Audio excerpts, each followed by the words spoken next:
everyone, it's Lieli here. I just want to talk about something I thought of today quite intensely, and it's kind of about most of the work that I've been doing so far, like in my sociology roles and in like some research roles and random writing. So I just want to focus on the idea of the construct and how an idea is that we are made to believe certain aspects of our society, how we're perceived. So, you know, in a sense, people who experience things like isms such as sexism, genderism, racism, these do hurt people and it needs to be addressed, and I am all for that. That's what I've specialised in researching and actively taking part in eliminating. But we also need to acknowledge this really great coping mechanism, which is it's all a lie. Essentially, racism, as an example of any ism, is created to keep people under. It's to keep people marginalised through divide. And it's actually stemming from top-down agenda as well. Now that's a bold statement, in a conservative society, but what with a big C as well. But we do have to acknowledge that any kind of health or helping profession will inevitably work under this system of marginalisation. And if any of you have to work with people in health professions, you know, it's useful to remember that they work under a set of constructs as well, and it's not always clear whether or not those individuals are aware of this kind of training happening. I mean, it starts in schools. This kind of language use actually begins in schools and makes us believe things. Our brains become conditioned at such a vulnerable part of our development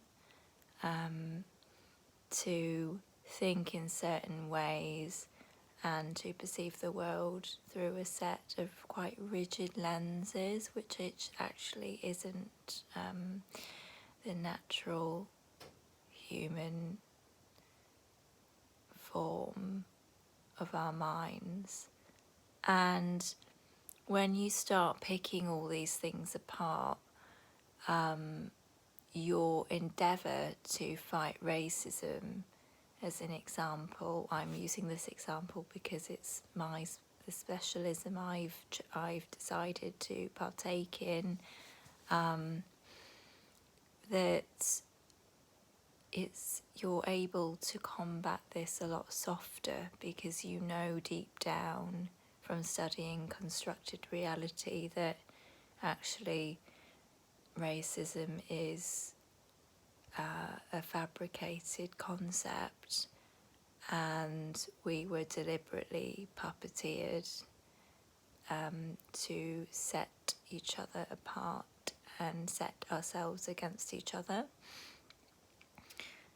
So this is how I learned not to take racism personally. In the last 12 months, I've actually experienced racism during that time, and although it's embarrassing for sure, I mean, nobody wants to be picked out amongst their friends in public or in a public street and, you know, called the P word, or, you know, someone walks past me and decides to start talking Spanish in a really humiliating, degrading accent. They think they're really funny. those things I really don't take personally now. I think what I'm still trying to deal with in the construct, knowing that racism is a construct, is the subtle kinds of racism where I'm like, you know, treated as less intelligent, less able, less capable.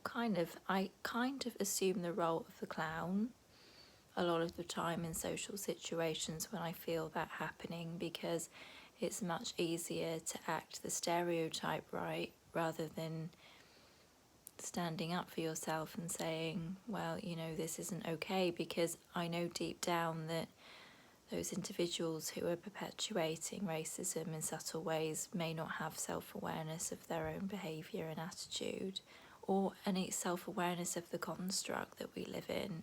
A lot of people tend not to question reality and truth that we've been given, so that's how I manage to cope with it.